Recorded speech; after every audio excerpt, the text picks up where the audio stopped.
আসন্ন মাহে রমজান উপলক্ষে নিত্য প্রয়োজনীয় দ্রব্য সামগ্রীর বাজারকে স্থিতিশীল করার লক্ষ্যে জেলা পর্যায়ে বিশেষ টাস্ক ফোর্সের অভিযান পরিচালনা করা হয়েছে। এ সময় কৃত্রিম উপায়ে বাজারে ভোজ্য তেলের সংকট, পণ্যের দাম বেশি রাখা সহ বিভিন্ন অপরাধের দায়ে 4 প্রতিষ্ঠানকে 43,000 টাকা অর্থদণ্ড করা হয়। 1 মার্চ শনিবার সকাল থেকে শহরের ওয়্যারলেস বাজার, ছায়াবনির মোড় সহ বিভিন্ন স্থানে ভ্রাম্যমাণ আদালত পরিচালনা করেন জেলা প্রশাসনের সহকারী কমিশনার ও নির্বাহী ম্যাজিস্ট্রেট মোহাম্মদ জাকারিয়া হোসেন। বাজার মনিটরিং অংশ হিসেবে আজকে আমরা বের হয়েছি।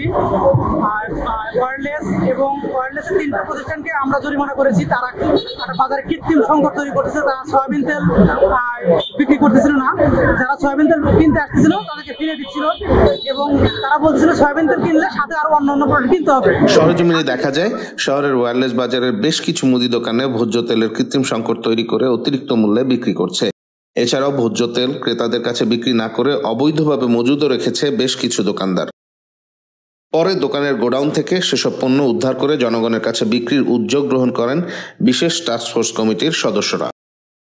এ সময় অভিযানে জেলা প্রশাসনের সহকারী কমিশনার ও নির্বাহী ম্যাজিস্ট্রেট মোহাম্মদ নাজমুল হুদা বিজয়, সাজিদ হক, নাইমা আফরোজ, নাহিদ ইকবাল, দীপঙ্কর বাড়ই, মোহাম্মদ রহমতুল্লাহ, মোহাম্মদ মাসুদ রানা, জাতীয় ভোক্তা অধিকার সংরক্ষণ অধিদপ্তর চাঁদপুর জেলার উপপরিচালক আবদুল্লাহ আল ইমরান সহ অন্যান্য কর্মকর্তারা উপস্থিত ছিলেন। অভিযান শেষে নির্বাহী ম্যাজিস্ট্রেট মোহাম্মদ জাকারিয়া হোসেন গণমাধ্যমকে জানান, কৃত্রিম উপায়ে বাজারে ভোজ্য তেলের সংকট সহ পণ্যের মূল্য বেশি রাখার অপরাধে কৃষি পণ্য আইন ও ভোক্তা অধিকার সংরক্ষণ আইনে 4 প্রতিষ্ঠানকে 43,000 টাকা জরিমানা করা হয়েছে।